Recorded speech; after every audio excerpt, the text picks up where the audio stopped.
Rob Chappers, and today I want to talk to you about many things.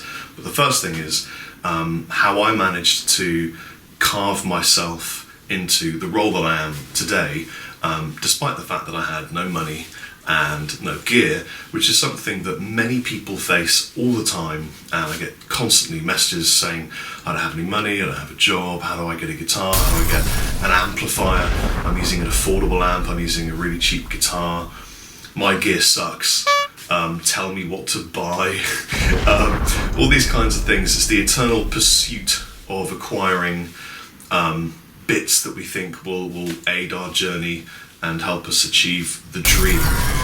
Obviously people's dreams are different, but the majority of the dreams for people like myself, guitarists who pick up a guitar and want to do the thing where you get on stage and shred it, is to to end up playing big festivals and tours and make it your living, you know.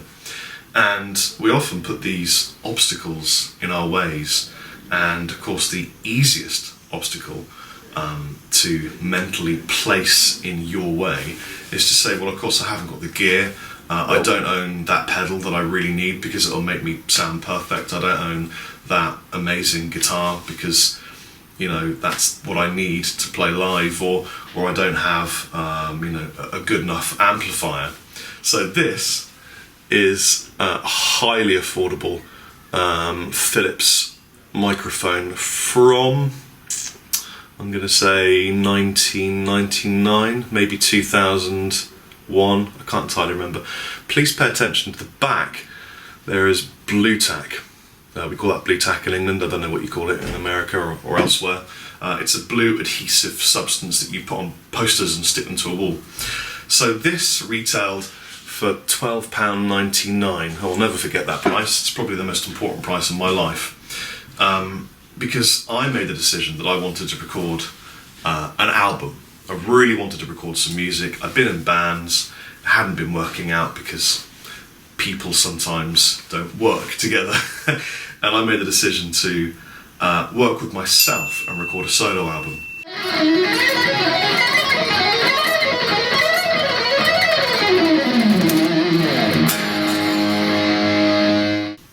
Which ended up doing pretty good. And I recorded the majority of the guitar with this one microphone by blue tacking it, sticking it to the front of a 1x12 speaker cabinet, which was in turn connected to either a Tiny Terror or a Roland Cube. Because I didn't know anything about mic placement, I didn't know anything about gear, and I had absolutely no money. I was lucky enough to have been given a Tiny Terror, and I'd saved enough money to buy the Roland Cube and this microphone, which literally represented at the time, I believe, a quarter of my monthly food bill. That's a fact. So at times were hard, and but I needed a mic, and I plugged it directly, look at this, directly into the side of my laptop, which of course, I mean, who does that? It's ridiculous. I didn't know anything, nothing at all. I was using GarageBand. Yes, I had a laptop. I was lucky I'd saved up, put some Christmas money into it or something. I just plugged this directly into the side, and I recorded through this mic, and I ended up recording a tune called Bleed the Light, which did pretty good and sold a bit. Didn't make lots of money, but it certainly pulled people towards me and started something that was really cool. I didn't let anything stop me. I didn't let the fact that I had, you know, 40, 50 quid a month to feed myself prevent me from buying an affordable microphone, albeit a complete piece of crap, and then learning how to EQ, work on tracks and make them sound good, double things up and everything. And then when I progressed and changed gear, I would buy second hand whenever I could, beg, borrow, never steal.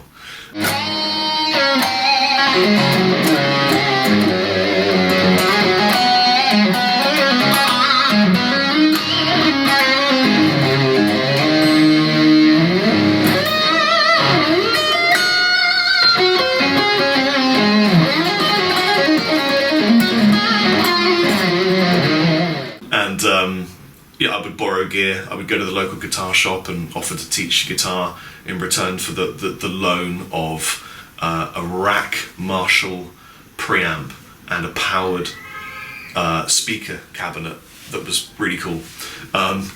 What I'm trying to say is you can't let things like gear be an obstacle to you developing in your dream.